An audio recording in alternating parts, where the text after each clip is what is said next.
Hey guys, I was gonna say bright and early on this Wednesday, but yeah, sun hasn't even come up.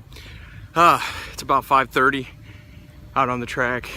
Wanted to talk a little bit today about instinct, trusting your gut. Has anybody out there ever had the issue where something happens or you do something and you look back on it and you go, oh man, I really should have trusted my gut on that one. The funny thing about trusting your gut is it's that little internal voice. Some people say it's your conscience, some people say instinct, some people say, you know, it's your belief in karma.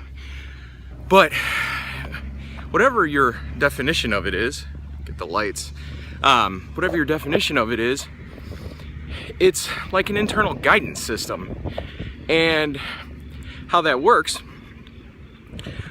normally when we don't trust our gut, there's something that's happened in the past that has either told us not to trust it, parents, people outside of us, people that don't necessarily know what's best for us, or they think they do.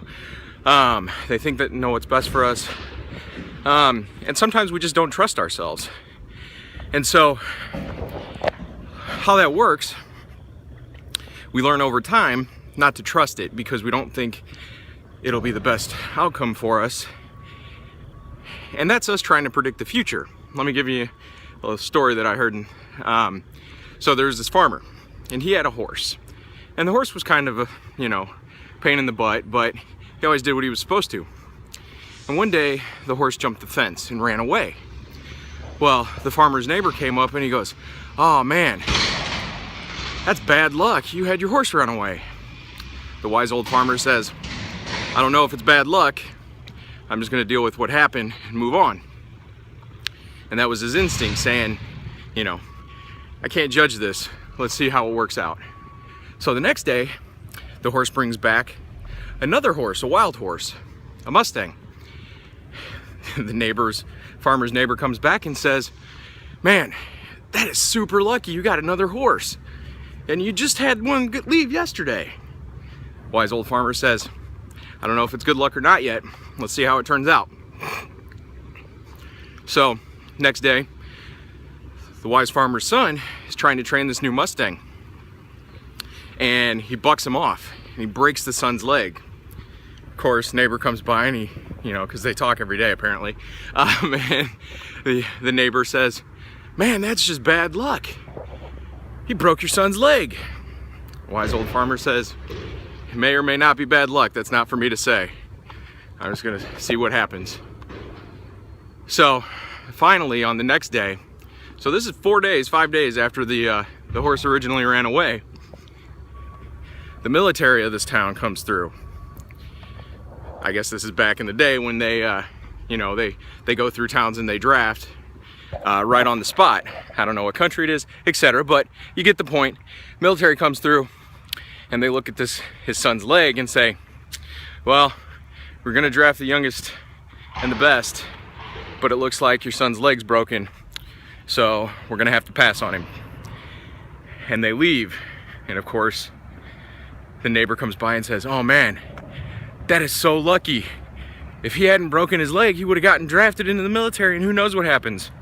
Wise old farmer says, who knows what would have happened, but whatever would have happened, we would have taken it as it comes and moved forward. And so that's the thing. When we go to trust our instinct, a lot of times we let fear, we let outside circumstances, we let all this stuff determine whether or not we trust our gut. And you can tell the difference between instinct and fear with how you react to it. If instinct is kind of this feeling that you have, and it's like, well, I think I should do this, and there's no real anxiety, there's no real fear, there's no real physical reaction to it. It just, yeah, I would kind of do that. I think I should do that. That's instinct. When your body constricts, because normally how it works with the fear and instinct is you have this instinct and then fear starts to set in and these outside voices start to set in and your body constricts and you get anxiety of, how am I gonna make this happen? What's gonna happen if I do this? All this pain and restriction starts flowing into your mind. That's anxiety, that's fear, that's not your instinct. And so also out there. Sometimes your instinct will lead you into learning lessons and pain so that you can move forward, so you can break your leg, so you don't get hurt. So your Mustang or your horse will run away. It's not for us to judge. Our instinct is our direct contact to a higher power and the universe. It's messages from the universe saying, hey, you probably need to do this because it aligns with really what you're looking to accomplish. Regardless of the outcome, you need to do this because it's what's best for you. So that's my piece for today. Learn to trust your gut, pay it forward, like it, share it, comment, and pass it out if it resonated with you. If there's any questions, post it. Reach out to me if you have any other questions. Have a good rest of the day, guys.